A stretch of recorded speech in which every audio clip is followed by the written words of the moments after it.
Welcome to your Hope-Filled Perspective with Dr. Michelle Bengtson. I am delighted that you have decided to spend a few minutes of your week with us. We have all experienced the loss of loved ones, and if you haven't, you will, because death happens to all of us. If you've ever had a friend or a loved one referred to hospice care at the end of their life, or you wondered about hospice and what they do, then today is the program for you. Scripture tells us in Deuteronomy 31:6, be strong and courageous. Do not be afraid and do not panic before them. For the Lord your God will personally go ahead of you. He will neither fail nor abandon you. And we're assured in Joshua 1:9, this is my command. Be strong and courageous. Do not be afraid or discouraged, for the Lord your God is with you wherever you go. Today, we're going to be talking about hope in the midst of loving someone with a terminal illness. On today's show, we're going to be talking to my friend, Shelley Sisson. Shelley was a certified hospice and palliative care nurse for 12 years and worked all over the United States, but mostly in Oklahoma and Central Texas. She's retired now and moved back to Oklahoma, but she still has a passion for all things hospice and what it provides to patients and their families. Shelley, welcome to the program. I'm so glad you're here to share because I think this is a topic more people need to know about, and they need to understand some of the myths and misconceptions around it, because at the end of life, I think so many find it frightening. But I want you to share just a little bit with my listeners, because you and I know each other, but they don't know you. So just tell us a little bit about you. Well, thank you so much for asking me to do this. I do have a huge passion for all things about hospice. Like she said, I have retired and live in Oklahoma with my husband of 39 years. We have two adult children. Our son is a pilot and lives in Norman with his wife, and they are expecting our first grandchild. That's exciting. And then my daughter is a nurse in Dallas. So how did you decide, out of all the fields within nursing, how did you choose hospice and palliative care? When my mother was dying from cancer, and she was 58.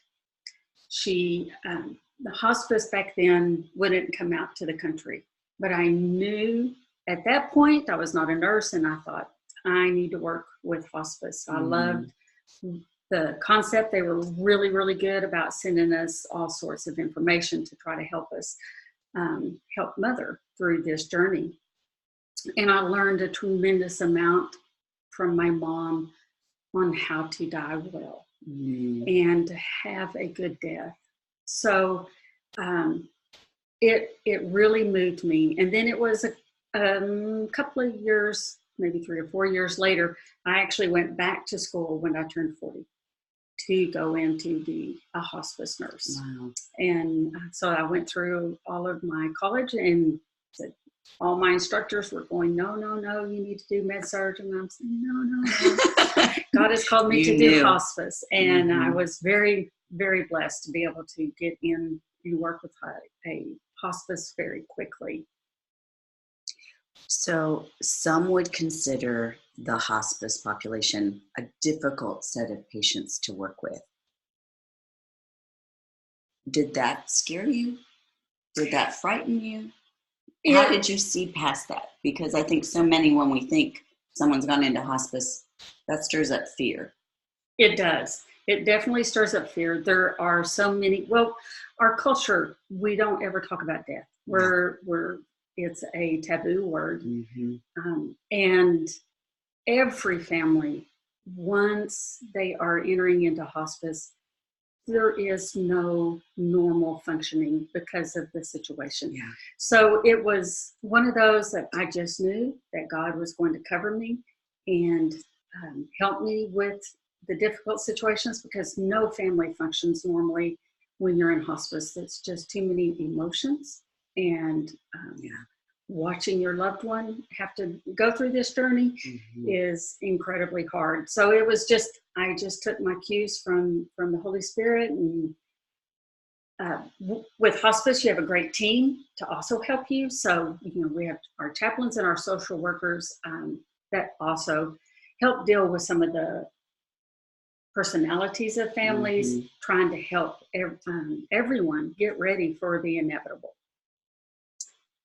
Listeners, we're going to take a quick 1-minute commercial break, but stick with us to hear as Shelley shares more about hope in the midst of loving someone with a terminal illness. Shelley, I think that there are probably a set of pretty commonly asked questions about hospice, because if you haven't gone through it, it's totally new. What are some of the most common questions that you think people are asking about hospice? Well, let me first explain just kind of what hospice is. Okay, good. I think it is one of the best programs ever that our government instituted. I was so thankful that Medicare now has a hospice benefit, and hospice, and some of your insurance companies will also. But hospice is for when the doctors have said there is nothing else that they can do, that whatever your condition, whatever your diagnosis is, that there is nothing else that they can do. They cannot cure you. So then you enter into hospice. Typically, it is with a 6-month, they say 6 months time limit. That's just the guideline.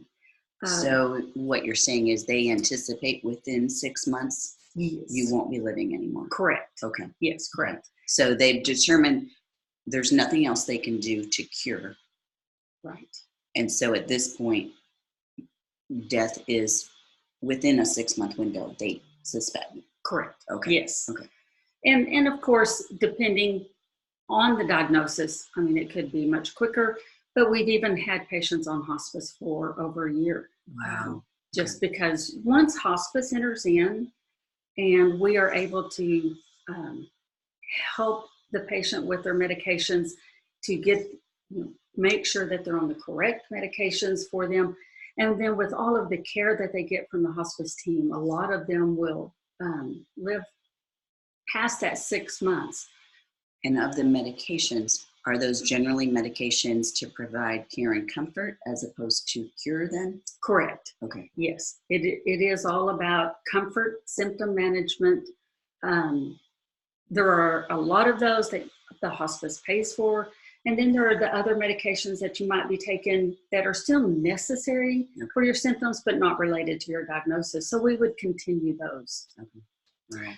I think some of the questions that people ask is, so if we're at the 6 months, then do you kick us off? And we don't. If your diagnosis and the trajectory of your illness still shows that decline, then we still keep you on because we can prove to Medicare that you still fit their criteria. Okay. It is also, I want to encourage you, if you're in a hospice and you do not feel like they are meeting your needs, you can transfer to another hospice. Look around. There are so many hospices, and even though we all have to follow a set guideline from Medicare, doesn't mean that each hospice is the same. We all have the different personalities. We all follow the same rules as far as that goes. But if you're not clicking with your nurse or your chaplain, ask for a different team. Every hospice has more than just the one team. So you can always say, look, this because this is critical. This is a critical time and you need it. You need a team that can support you. I think some of the other questions that people ask are, is it just for cancer patients? And it is not. Any diagnosis, whether it is Alzheimer's or just vascular dementia, Parkinson's. Could it be for heart disease? Heart diseases, even renal failures. Any diagnosis that the doctor has said, there is nothing else we can do, then they will refer you to a hospice. Do the patients always know that they've been referred to hospice, or do families trying to keep that from them? A lot of times families will, thinking that they're protecting their loved one. But regulations say, especially, when we first come into the home, that patient, it's their care. So we have to inform them of their rights. Saying that, it doesn't mean we're going to just pounce them and constantly remind them, you're dying, you're dying, you're dying. That's not what we're about. We're about support, helping them through this process because they know they're dying. Whether you say it or not, whether the family admits it or not, that patient knows there is something in their soul that is preparing them for what's to come.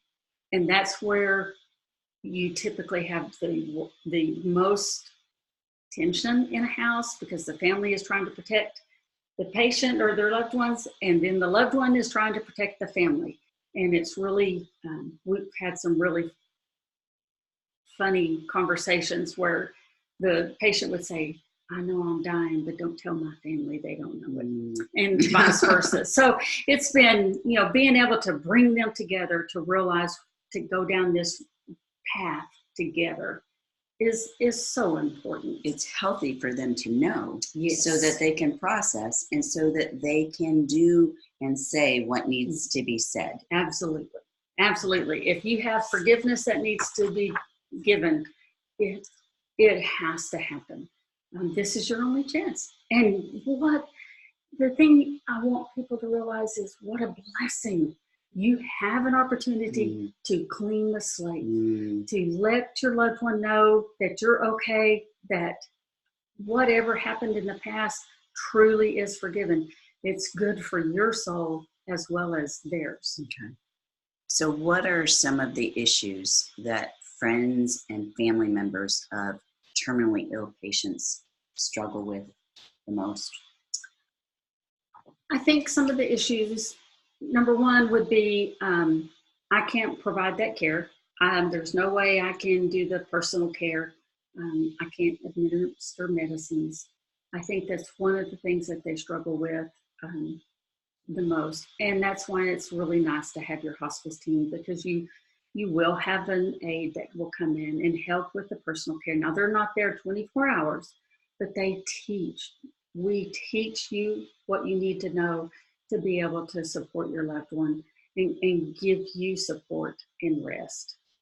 One of the other things on medications, let me just assure you, when your family member is receiving the narcotics, the morphine or whatever opioid it is, you will always have a last dose.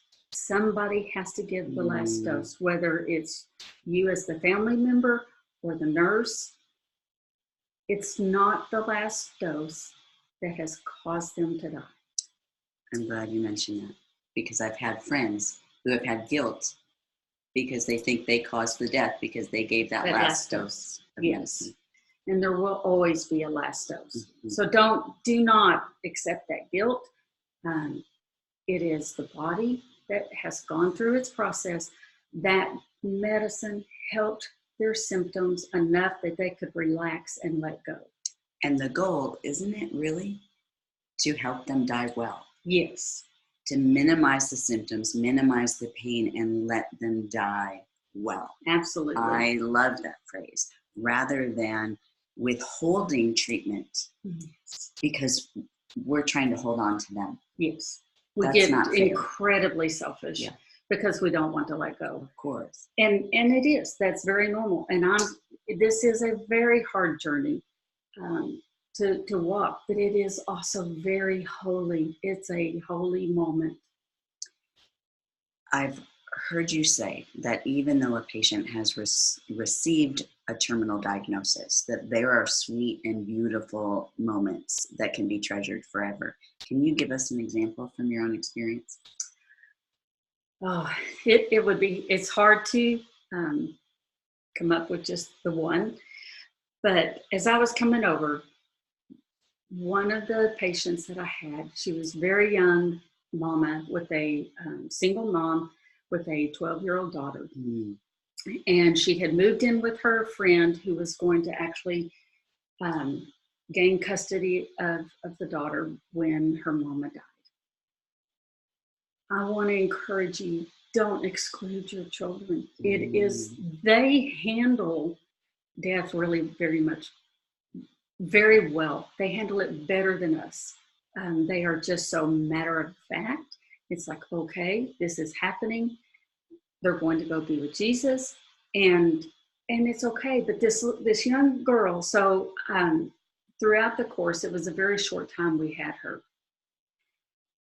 I went in, they had called me in, and she had passed in her sleep. So everybody was coming in saying, their goodbyes over her. And after all that, I told them, I'm going to go in and give her bath, give her last washing before the funeral home shows up. And the little daughter said, no, that's my job. And I said, well, you're welcome to join me. So with a bated breath, I'm explaining to this girl that has always bathed her mama these last few weeks, the difference that she's going to feel, that her mama is now cold, that her arms and legs are stiffer, and she insisted she was going to bathe. So we got everything prepared. She went and picked out her mama's favorite gown to put on her afterwards. And she came up to me, and as I'll always still, even though they are gone, I still say, okay, I'm going to lift your arm and I'm going to wash your arm. And so I was explaining to her that it was just because, not because her mama could hear me. And she asked, how do you know my mom is dead? And so I said, well, I listened to her heart, and there's no heartbeat. She goes, I want to hear. So I put my stethoscope on, let her hear her heartbeat, and then we went to listen to Mama's, and she is in heaven. And then she came over, she took my stethoscope and went and listened to every single person in the house, their heartbeat. And she was fine, and she went outside and went to playing. And I thought, she is going to be okay. She needed. It was. Yeah. It was. So don't exclude your children, even the youngest. I would say, please don't tell your littles that, oh, grandma just went to sleep, because they go to sleep every night. And so then they think, am I going to not wake up? So don't say that they're asleep. That be honest, be truthful, that grandma has died and she won't be with us anymore. And she's in heaven with Jesus. But yeah, so just whatever age your child is, your child. Trust them with the honesty. Such good advice, because they're going to continue to process. Yes. So if we don't tell them the truth, they could be processing lies about the situation that they can carry all the way into their adulthood. Yes. Incorrect information and creates a lot of mess. So many find the end of life process a frightful one. Can you share a story or two from your own experience as a hospice nurse, something that might encourage listeners who are watching their loved ones fade away? I would encourage you to look for Jesus. He promised that he will never leave us or forsake us. And he is there. He's in the room. I learned early on in my career to ask. When you see your loved one staring at the ceiling, ask them, what do they see? You will hear the most amazing stories of how Jesus is in that room, whether it's Jesus himself, or they're seeing a family member that has previously died. God gives them glimpses of heaven to help them let go of this world and be ready to enter into his world. He is there. It is amazing. You can see, you truly feel the holy presence. And that's what I would encourage you to look for. It is hard to watch your loved one fade away. But as they go, realize that it's not necessarily a struggle. Even if it looks like they're gasping, that's more of a body reflex than them truly gasping for air. The body knows how to go through this process. We just have to let it do its thing. And then you realize that your hospice team has what's in place to help control those symptoms. The only struggle they have is letting go of this world and letting go of their loved ones that they're leaving behind. That is a struggle. And that's where you can come in as a family member. Let them know you're going to be okay. I don't believe you have to say the words goodbye, because I don't think it is goodbye. If they're a believer, you will see them again. You can say, I'm going to be okay. Because you will, in time, you will be okay. It's very hard. It's okay to cry. Tears are liquid prayers. I am a crier. I cry Yeah, you are. Happy times, sad times, it just doesn't matter. And that's one of the, I truly count it as a gift. I'm a silent crier. My families might see tears rolling down my cheeks, but they don't hear me sobbing or wailing. And it's just, those are my prayers over my patients as and their families. I've made so many great friendships through hospice, that I'm still in contact with several families that befriended me on social media afterwards, because I wouldn't do it while they were still alive, just for professionalism. And it's a wonderful time. Hard time, yes, but you can still find joy and hope in that situation if you look for it. When you're saying look for evidence of Jesus because he's there, I can hear some of my listeners saying, how do you know that's not the medication? Because some of them are on heavy duty medication, morphine or something.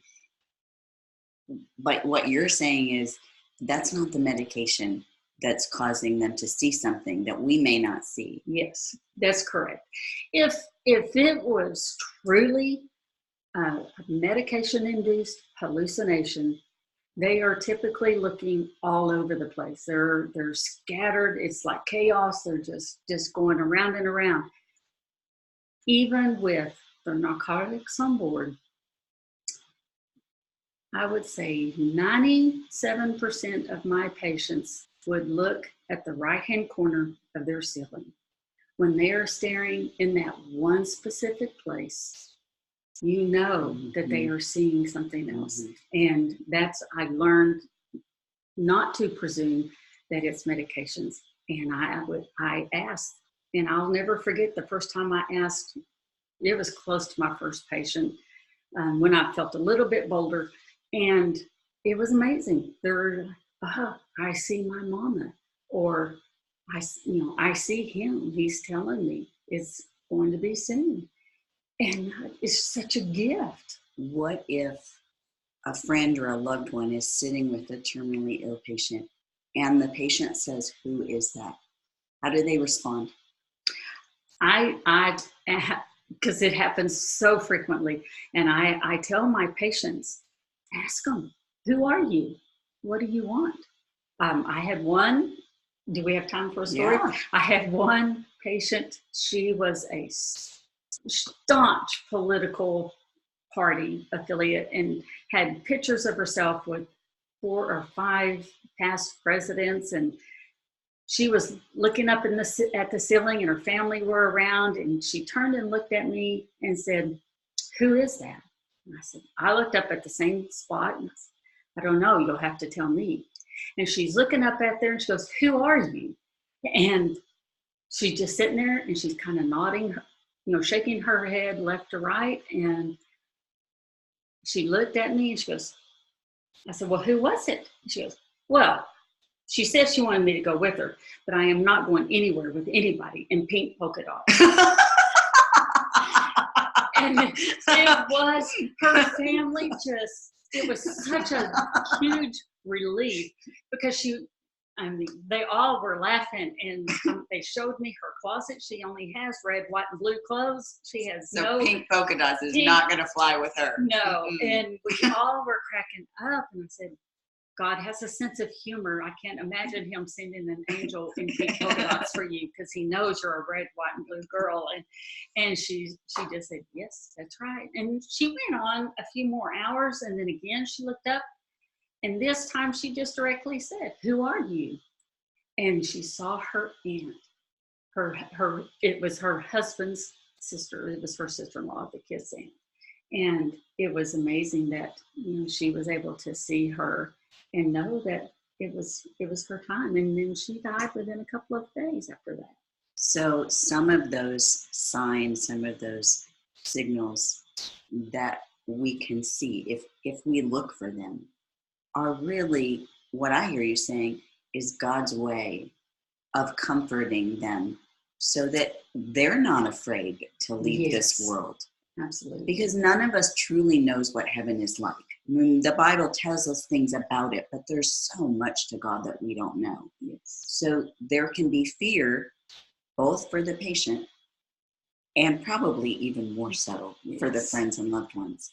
But some of these are clues of God just saying it's going to be okay. Yes, it is. And that just reassurance that he is there with you, with the patient, with your family member. He's not going to let you go through this alone.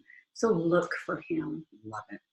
So listeners, we're going to take a real quick 1-minute commercial break, but stick with us to hear Shelley share more hope in the midst of living with someone with a terminal illness. So Shelley, I've recently gone through the grief process that goes along with watching 2 different friends enter into hospice when doctors have said there's nothing more they can do. And one was very quick, days. And the other has been a little bit longer. But one of the things that I've struggled most with is knowing what to say to a loved one who has the terminal illness, who's now on hospice, as well as how do we encourage their loved ones, because they're already starting the grief process. Yes, they're already anticipating what it's going to be like when they don't have their loved one there. Can you share from your perspective what we should do or say in that situation? Because I'm a clinician with 30 years of experience, and I found myself thinking, I don't know what to say. What do you say to someone whose death is imminent? How do you encourage them? How do you encourage their loved ones who are going through one of the most painful parts of their life? It is, and every situation will be a little bit different. But I would encourage you, if you're a friend, to just let them know how much you love them, that what their friendship has meant to you. Mm-hmm. Relive those sweet memories. If hold their hands unless they're so sensitive to touch, because sometimes stimulation is just too much, the physical mm-hmm. stimulation. Mm-hmm. But let them know you're going to be okay, that you will be fine. If you are the family member watching this, I would also encourage you to let them know those patients, their loved ones, are not going to let go until they know everyone is going to be okay. And it's just extremely hard. So we can make it harder on that terminally ill patient. Yes. If we hold on to this notion that we're not going to be okay without them. Correct. Absolutely. So we've got to give them the permission. Yes. I'm going to be okay. I will miss you. I love you. Yes. But I will be okay. Yes. Otherwise, it puts a burden, an unnecessary burden on the patient who's already burdened with this terminal illness. Yes. And that is so true. And it may be, these things may happen truly just at the very end. But if with your friend that sometimes we only have a day or two, and then there is a whole lot of ground that we have to cover mm-hmm. to be able to get everybody ready for what's fixing to happen. And it is, sometimes there are no words. Sometimes words aren't necessary, to just sit with them and hold them. Give the family member a break. When you come in and say, I will sit with her or him and let you take a 15-minute break, go outside, get some fresh air, because the loved ones are sitting by the bedside and having their no time for themselves. Yeah. And so I would encourage you to do that. Relive all those fun memories. Don't be afraid to laugh. Laughter is such good medicine for everyone. And you've shared a lifetime of stories for the most part. Even our young patients, they have still shared a lifetime. Yes. It's just a shorter span, but share those fun memories and what the relationship has meant to you and what you're going to be able to carry on in your heart after they're gone. What do we say as friends of the loved ones who are losing a family member? How can we best encourage them? I think you can encourage them by letting them know that you're still here, that they are going to be okay. It's a long process, that there is no normal grief span. Everybody handles grief differently. That is true. And let them know whatever they're feeling is normal, because it's what they have. So give them permission to just feel what they're feeling. Absolutely. Yes. Okay. And as a friend, I would also encourage your friends, to relive those good times. And as they're sitting there beside their loved one, just start going through, I remember the day we first met, and this is what that meant to my heart, and that I will carry these memories with me forever. And I think when a patient, your loved one, knows that you have those memories that you carry in your heart, it lets them know that they're, number one, not going to be forgotten. And then number two, that you will always share a bond together that will sustain both of you as you have to go your separate ways. And then afterwards, you are going down a new path, and it's a new normal that you have to develop, and it won't happen quickly. It's very hard to go down that road. And I think even that phrase, new normal, I've seen be very difficult for my friends who are now widows or widowers, because what they're telling me is nothing is normal anymore. It's not. And so this new normal, it's a painful new normal, but even that will change over time. Yes. The intense grief will lessen, but you'll still miss that loved one. Absolutely. And missing that loved one attests to the love that you had for them. Yes. That's not a bad thing. That's right. That's not a bad thing.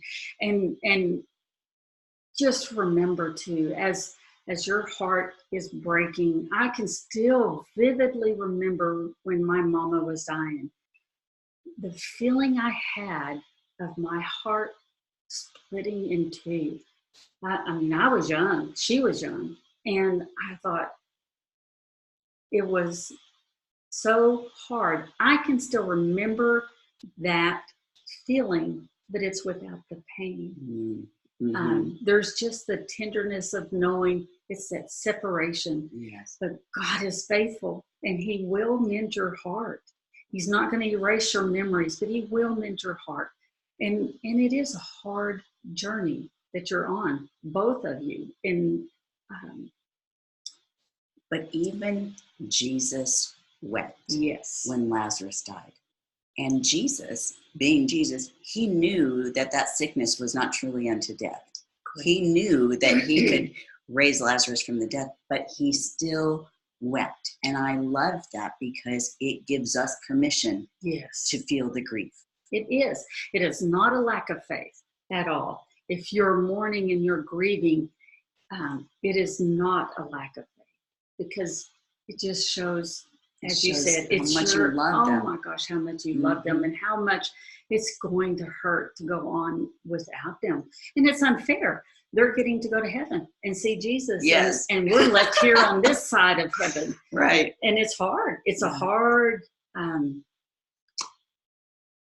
battle in your own soul to be able to let go, because you know that they're going to be better off and leave you here. but you have to get to that point. We have to let go. It's going to happen, and it will help you down the road if you let go. So if a listener is struggling with a terminal illness, what hope-filled perspective would you want to give to that patient? To the patient themselves? Yes. I would say take every moment and love on your loved ones that you have. Even though you've been given a terminal diagnosis, it can be a blessing because you do have that time to make amends, to reach out to that friend that you haven't spoken to in 2 years, or whatever that case may be. I would also, it truly allows you to get down to the nitty gritty and take care of your business. Yeah. And love, and know that Jesus is with you. He is going to help you through this process, and he is waiting for you on the other side. What hope-filled perspective would you want to offer to the loved ones of someone with a terminal illness? Know that you're going to see your loved one again, that this is not the end. And I'm not saying it's not going to be hard, because it is excruciating. And it doesn't ever get easier, no matter how many loved ones or friends that you have to watch go through this. It's hard, but if they are believers, you are going to see them again. And I will say too, I had a patient, when we admitted him, he wouldn't even let us in his house. So I did everything in my car. It was hard to do a head-to-toe assessment in your vehicle in the winter. And he, because of his position when in a war, he felt like God would never forgive him. And he would not let anybody but me and our marketer come see him. No one else had permission. He didn't want the whole team. But what trust he had then for you and the marketer if he would let you two come and nobody else. Yes. What an honor to be given that opportunity. So much. And we did eventually get to go into the house and meet the rest of his family. He did eventually let the chaplain in, and we were able to witness his baptism. And it was just the most awesome experience to watch this man who wouldn't let us in his house open up his heart and ask for forgiveness from his family, from friends, because of all of the trauma he experienced in the war that he would never voice. And he still truly never voiced everything, because what he did was covert. And so he didn't ever go into the details, other than to say it wasn't good. I was not a good person, and it was a struggle for him.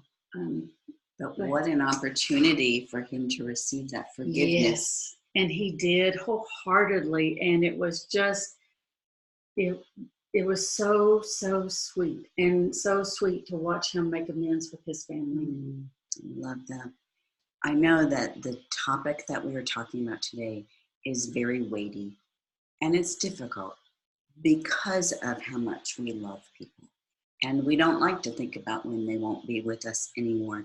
But I just want to leave you, listener, with this scripture verse that comes from Romans 8:38 and 39 that says, "And I am convinced that nothing can ever separate us from God's love, neither death nor life, neither angels nor demons, neither our fears for today or our worries for tomorrow. Not even the powers of hell can separate us from God's love. No power in the sky above or in the earth below. Indeed, nothing in all of creation will ever be able to separate us from the love of God that is revealed in Christ Jesus, our Lord."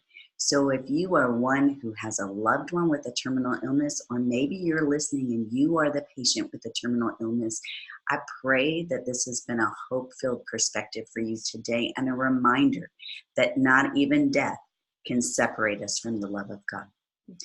Until next time, This is Dr. Michelle Bengtson with your hope-filled perspective. May you make it a hope-filled week.